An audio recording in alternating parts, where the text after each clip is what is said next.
is up? Good morning, Smash crew. It is Thursday. I'm going to be talking about scapular mobility and thoracic spine mobility. If you guys don't think those are related, go for a long drive down to LA, about 5 hours, see how your back feels. Use a mouse for like an entire day. Go do some shoulder to overhead, some thrusters. Yeah, there's one for you right there. How about overhead squats? All that stuff. You need that thoracic mobility. The problem is the thoracic spine, the vertebrae are wedge-shaped and then they're locked into place at the ribs. So it's really hard to get them to move the way they're supposed to. And then there's this ligament that runs down the front called the anterior longitudinal ligament. It gets really short and tight. So I'm going to hold the camera away a little bit. You get all hunched over like this. You can see what I'm doing. And the problem is that starts to get that scapula glued to that rib cage because your body tries to recover motion all over the place and it can't.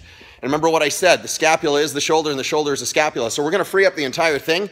But it's a lot of stuff that a lot of people are missing. So when we open up that thoracic spine, we all know about getting on a foam roller, getting on a PVC. That's all fine. We're going to do that. But then you know what? The other thing you need to do is I'm going to set this down here and see if I can not drop the phone because I'm shaky. I did like 5 million rounds of Barbara, which if you look over there, that's Mark. He's a pretty badass athlete here. And we kind of figured out that it was Barbara and not something called Angie. We don't know the nasty girls, but I looked it up. Google's awesome. So when you get your hand overhead, you get these little bumps under here. You get your arm overhead. These little bumps under here are part of what's called the serratus anterior. Ribs 1 to 8, there's these little slips of muscle that come off the serratus anterior that hit the ribs, and they go up underneath the scapula and fold in underneath to the vertebral border of the scapula. So that's the border that's against the spine, but it's underneath. So it holds that scapula against the rib cage and then allows it to protract. For example, like Mike Tyson, when he throws that right hook that you don't want to be in the way of, and watch your ears, right? When he throws that right hook, that's what's throwing that scapula forward, and that's really important because that's going to stabilize the scapula and it's going to move that shoulder around the way it's supposed to. If that's super glued down, doesn't matter what we do with the thoracic spine. Yeah, see, it's all connected.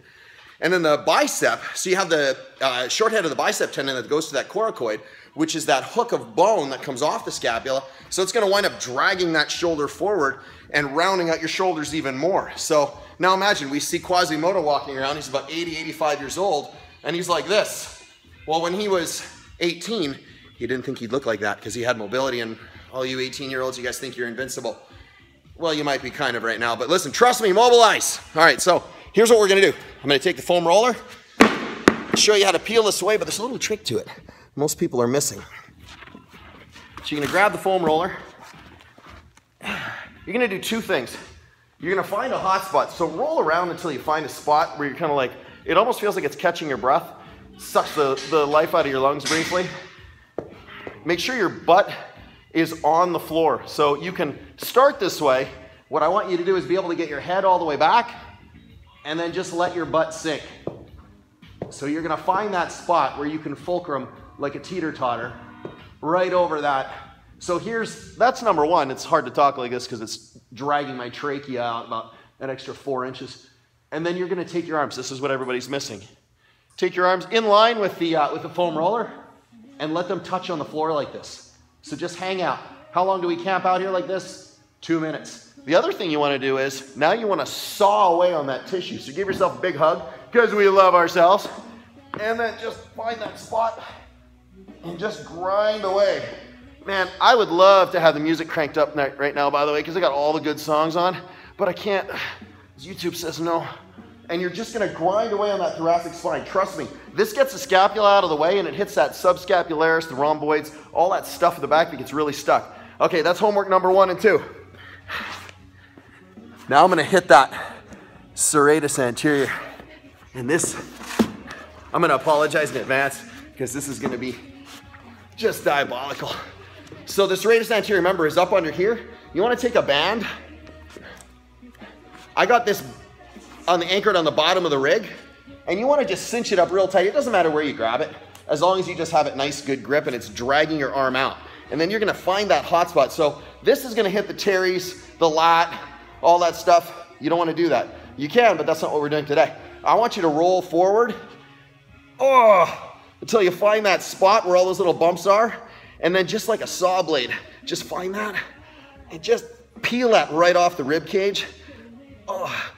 Like you just went out and got some dinner and you need to split the ribs, the meat right off the bone. Oh, no barbecue sauce. and go all the way up and down until you feel that free up. If you just stop there, that's already gonna free up your thoracic spine. We didn't even touch the thoracic spine here, but that's gonna free up that scapula, get that moving. All right, that's number 3. We got lots of stuff going on here today. Oh, number 4 is that bicep tendon.